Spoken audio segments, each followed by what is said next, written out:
Hey guys, welcome to today's video where we are going to be talking all about mindfulness. Let's go ahead and jump in.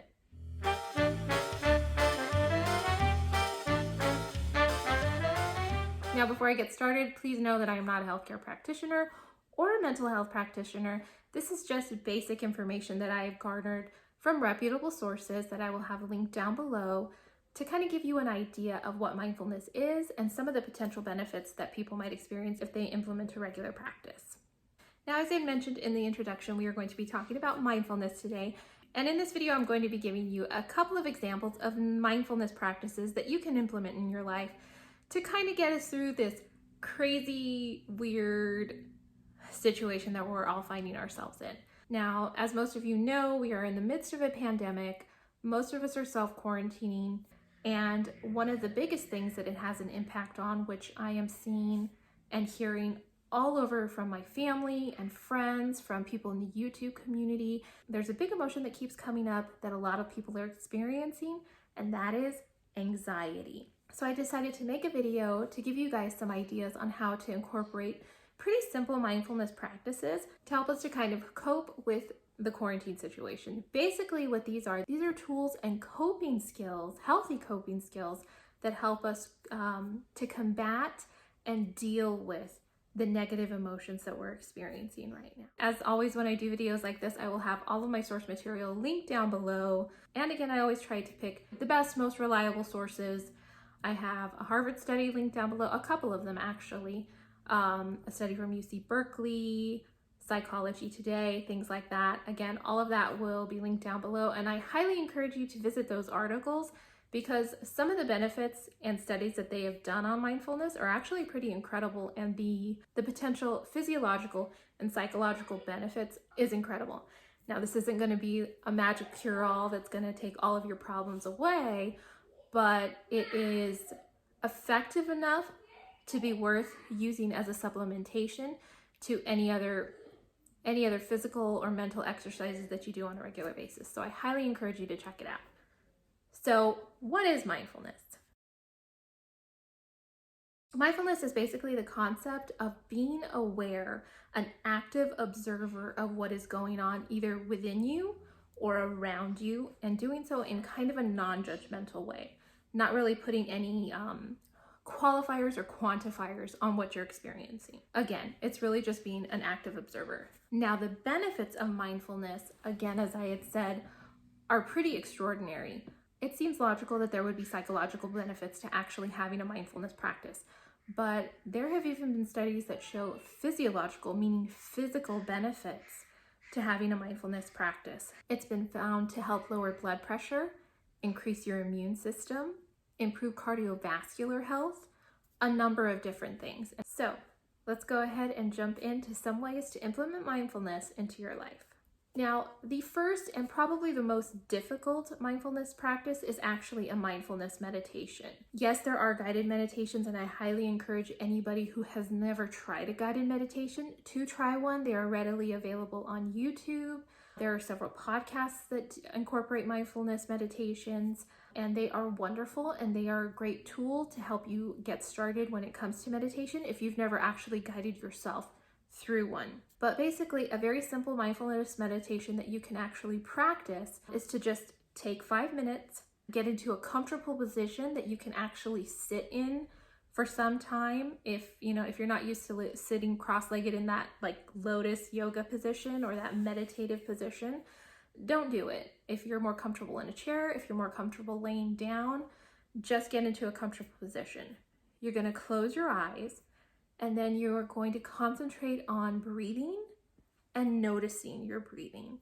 You're going to inhale, take a deep breath. Myself personally, once I take my deep breath, I hold my breath for about 5 seconds, and then I exhale slowly through my mouth.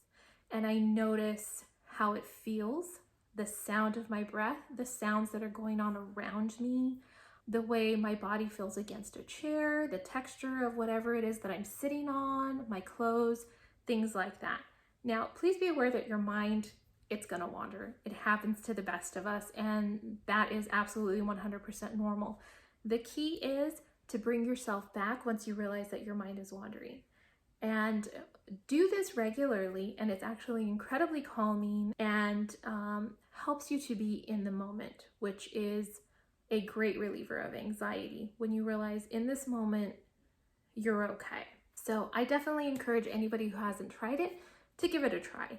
Now, again, this is probably the most difficult one for anybody to do because it requires a certain amount of discipline that most of us aren't really used to anymore. In this day and age, we're busy, we have chores, we have responsibilities, we have work, we have kids, school, what have you. So slowing down and actually just being in that moment and paying attention to that it's pretty unfamiliar territory for a lot of us. So with that being said, I'm also going to give you a couple of ideas that are a little bit less difficult and maybe a little bit more, I hate to use the word entertaining, but a little bit less austere, basically.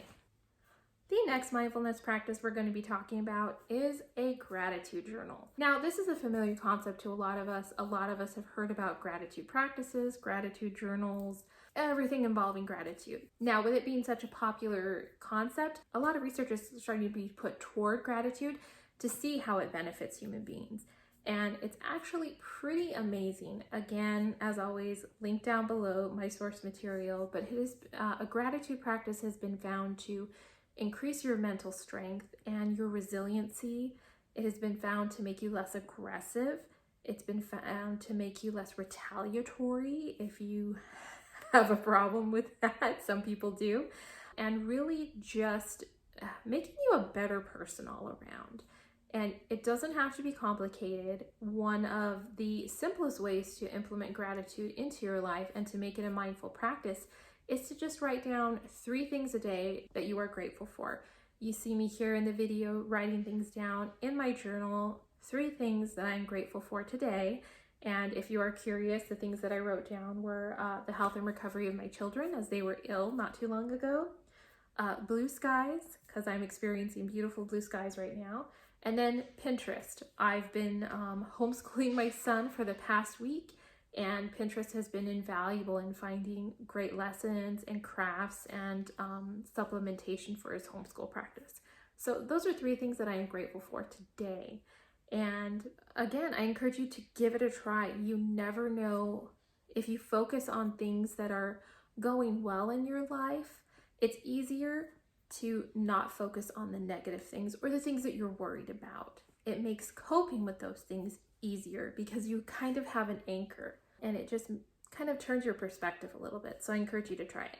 Now, the next mindfulness practice is pretty familiar to all of us, and it's kind of a universal thing no matter what religion we practice, and that is prayer. There have been a lot of psychological studies on the benefits of prayer, but it is something that you can do, that we're familiar with, that many of us do on a regular basis, to basically not only be in the moment, but to unburden ourselves of what we are experiencing right now. It's simple. We all know kind of how to do it. There are a number of ways to pray, a number of times to pray, but there have definitely been some proven benefits to prayer.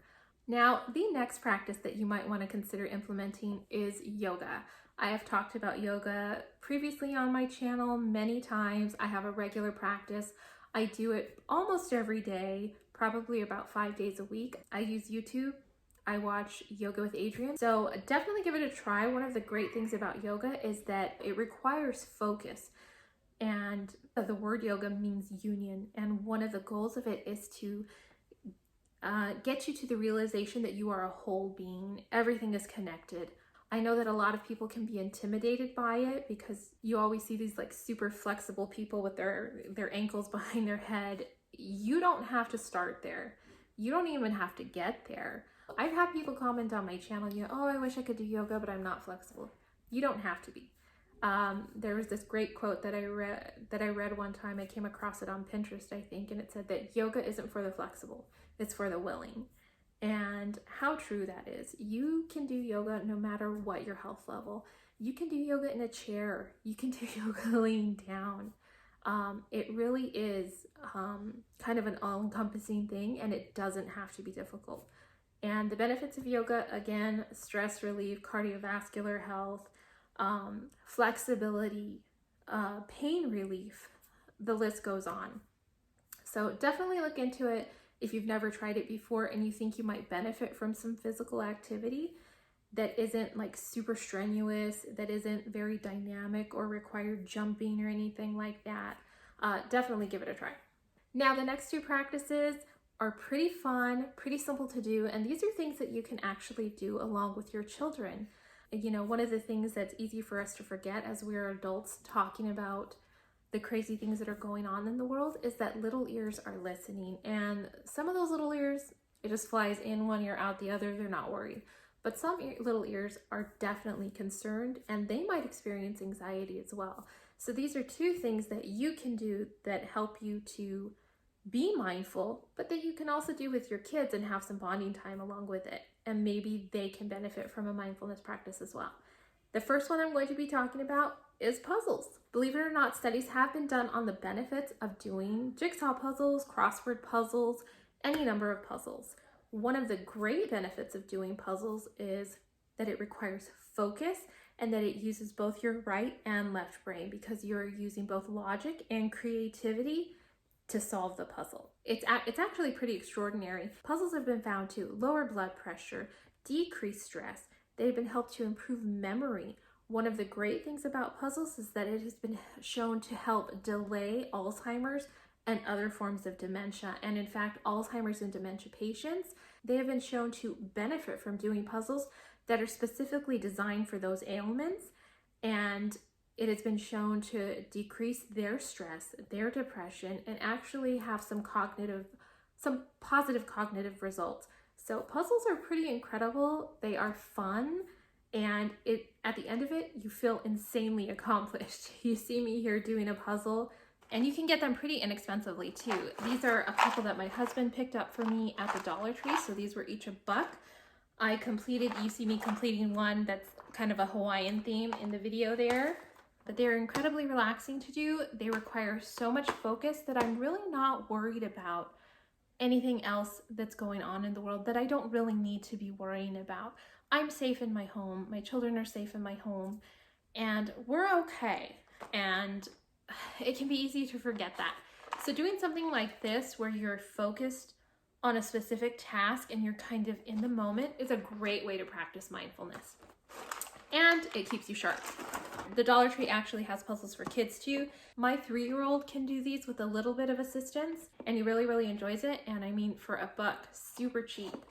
But if you want to spend a little bit more, I actually got a couple of puzzles 2 weeks ago. I ordered them since we were going to be in the house, and my son, who is school age, would have been on spring break anyway. So there wasn't any schoolwork for him to do at home. We just kind of had like this free week with a lot of time to fill where we couldn't go anywhere.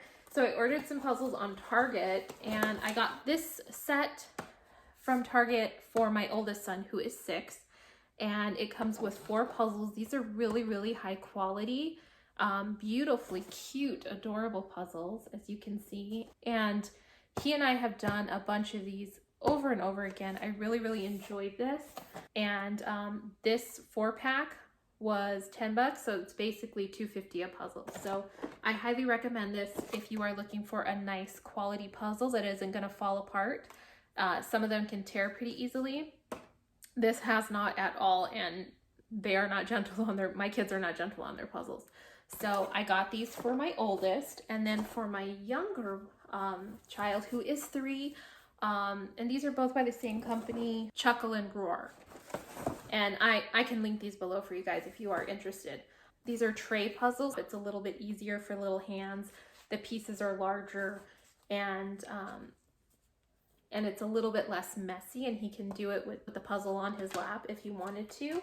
And again, these are really, really beautifully made, high quality, adorable, and the kids love them. I'll go ahead and show you all of them. That was the dinosaur theme, which he loved.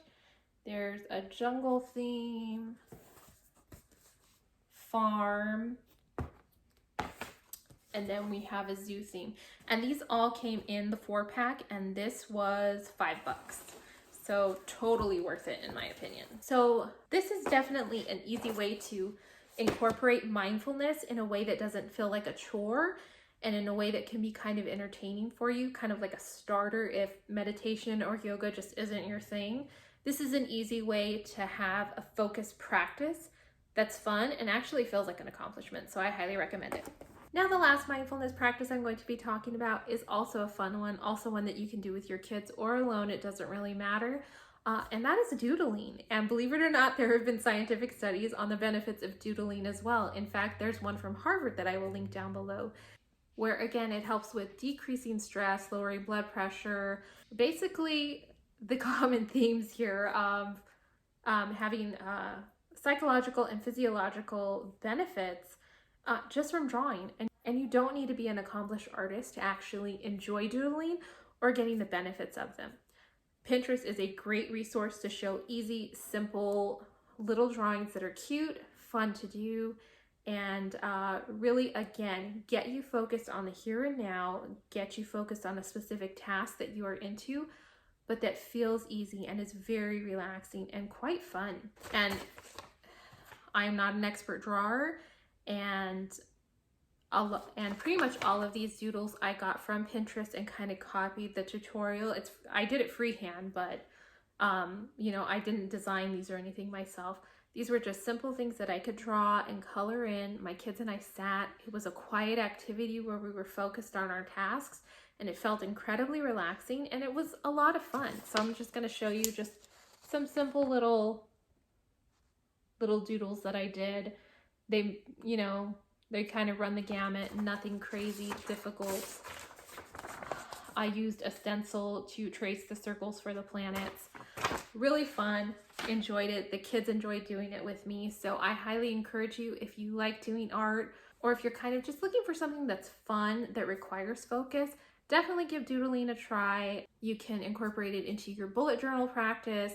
You can just do it on the fly. One of the things that I found was cool from the Harvard study on doodling is that it improved your memory. So it just gives you an idea of how this can help us mentally to remain strong and viable while at the same time relieving stress, which I think is fantastic. Now, if doodling isn't your thing, you might want to consider coloring. You can color children's books. They make coloring books for adults, which I have done. They are beautiful. They are incredibly detailed. You can design it beautifully. You can make it wacky. The sky's the limit when it comes to coloring, but it's incredibly relaxing. It's so relaxing. And again, it's a mindfulness practice because you are in the moment. You're really not thinking or worrying about anything else. So again, if doodling isn't your thing, consider picking up a coloring book. You can get one at the dollar store for $1. You can get a really, really nice high quality coloring book for grown-ups for $5-10 at Target.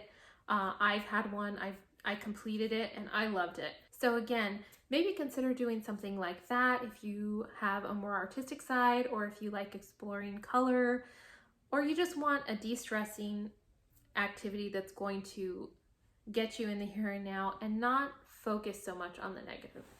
So definitely, you know, put your artist hat on and do some coloring. Okay guys, that about wraps it up for this video. I hope you found this useful. Please let me know if you've tried any of this, or if you plan on trying it, or what interests you the most. I'm definitely curious to hear your thoughts on that. It's really, really important for us to develop very healthy, sustainable, viable, successful methods for managing stress and anxiety, and mindfulness is an easy way to accomplish all of that. And again, if you read the source material that I have linked, it's amazing what a mindfulness practice can have effects on. 3 of the biggest, of course, are depression, anxiety, and surprisingly enough, chronic pain.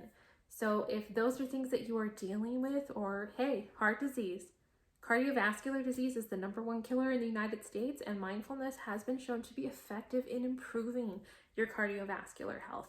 So I highly encourage you to do some research on your own and look into mindfulness, find a practice that works for you, and start implementing it today. I promise you, I have full confidence that you are going to see the benefits of that.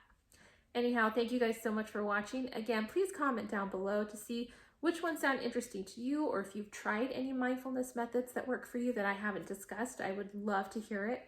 And I will see you guys in the next video. Please take care, stay healthy, stay home, and I will see you all next time. Bye for now.